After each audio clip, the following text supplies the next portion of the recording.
Um, hey, winter's here. Excited. It's our time to shine. I had a really good break. Guys got back healthy, ready to go, and looking forward to starting up Pac-12 again. Obviously, with our cross-state rival here. Dylan, go ahead. Maybe. Dylan from Kook Fan, if it will allow you. Here we go. Apologize. Hey, Coach, Dylan Howe, Kook Fan. You just mentioned everybody getting back a full bill of health after, a lot of the team members going back to their families. Anybody not healthy? No. I mean, we're getting tested and stuff, so maybe we'll get some results. But we had full practice, and the same. Carlos has had a shoulder thing that's kept him out. So we'll find out. I mean, it's this time of year and across the country, I think everything's pretty fluid, but we're ready to roll. And you guys have navigated through this, same time last year. Have you guys kind of taken the same precautions as a staff that you navigated through last year? Absolutely. I mean, I don't think anyone's more diligent about it than our medical staff and our administration. So, that being said, I'm sure UCLA and USC do a great job too. And it just seems like this virus has been obviously very contagious and affected a lot of people.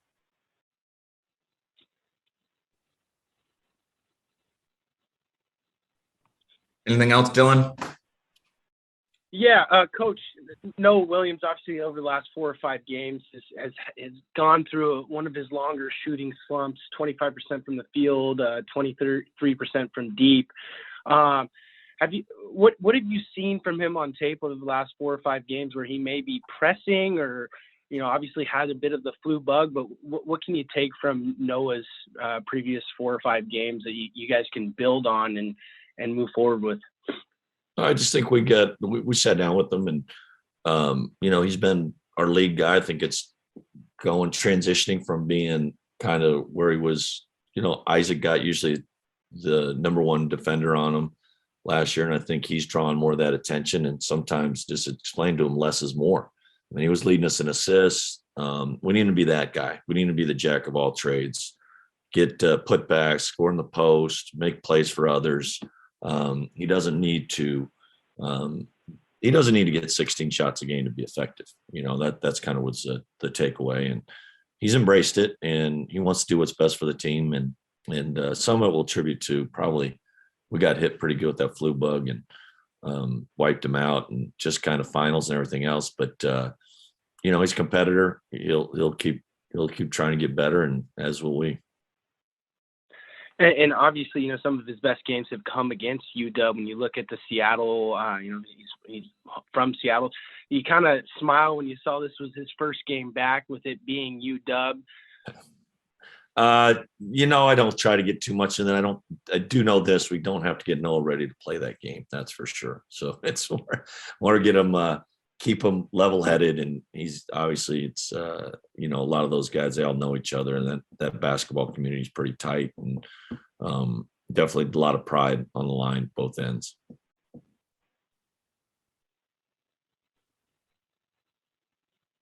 Hey, Tom from Daily Evergreen, go ahead.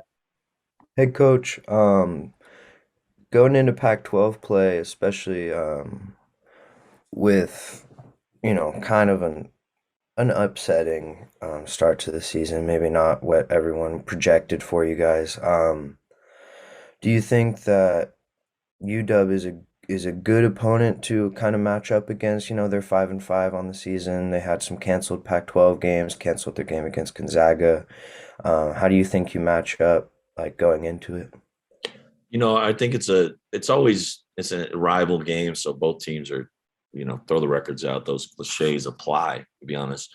I like their team. They're new, but I think they kind of got the blueprint for what's been successful at UW. They have, I think, 6 of their top 8 guys are from Seattle, Tacoma, Olympia, whatever.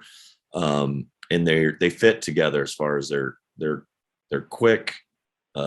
They get their hands on balls and they can turn you over and get in transition. So they do some things that have been bugaboos for us, just, we're going to have to do a good job of keeping them out of transition, but it's not easy because they got some guys that can really fly up and down the court with, Dejon Davis, Bay and Matthews, those guys, and obviously Terrell Brown leading them. So,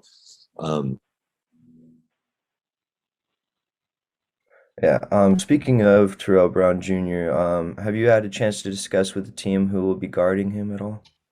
We'll get a bunch of our guys. I mean, TJ's been our best perimeter defender, so I'm sure he'll get some looks at him. Mike's done a good job, and Noah would be, with his size and quickness, should be able to hopefully slow him down some. But he's been having obviously a terrific year and leading the conference in scoring and kind of, it's funny, he's kind of reverted back to where he was at Seattle U, just a lead guard that can really, really score.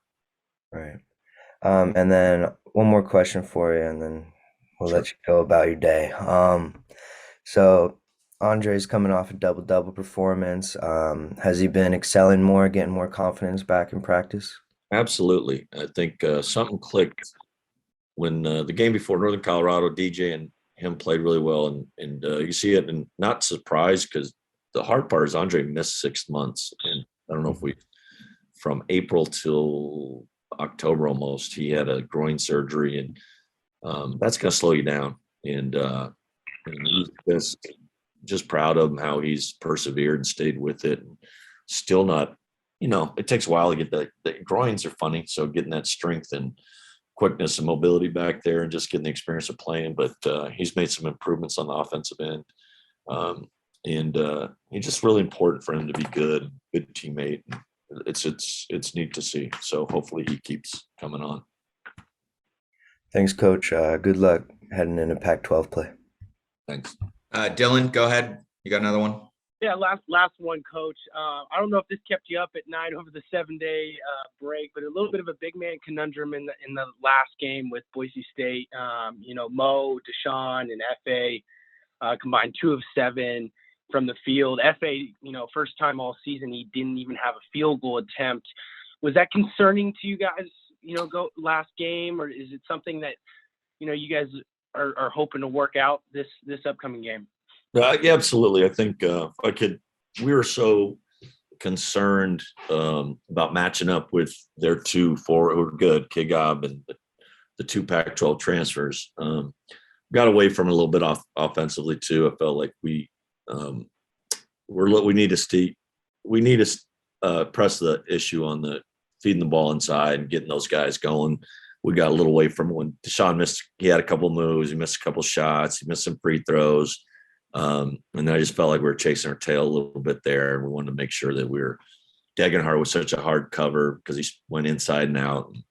Some things I'd like to do differently for sure. And we need as a team be more. That's their big strength, big part of our strength. And 2 of them haven't been healthy all year going back, and it's been tricky. And we just kind of have to realize it.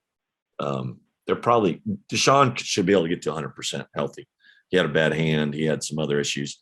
But FA missed a lot of time, and you can't practice every day. So we just got to be, hey, this is our role. It's okay.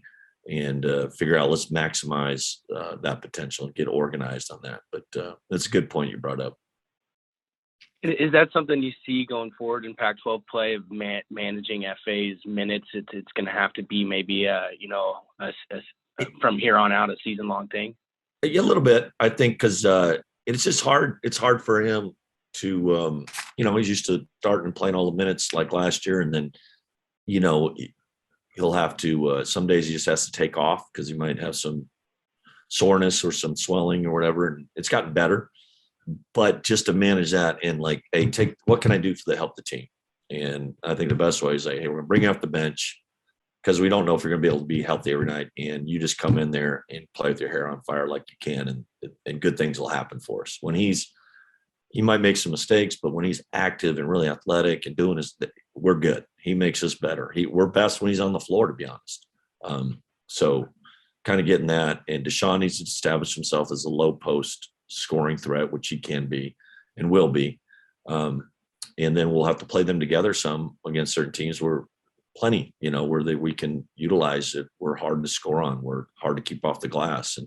And Mo's right in there. The same deal. Mo's just been the most reliable, steady guy. He's been healthy. He's been well conditioned. He's been done a good job, maybe more than he probably more responsibly probably should have as a freshman. But it's a little bit because those guys haven't been available. So hopefully we're going to keep getting better and get more production out of them. Some of it's on them, but some of it's on our guards and our coaching as well.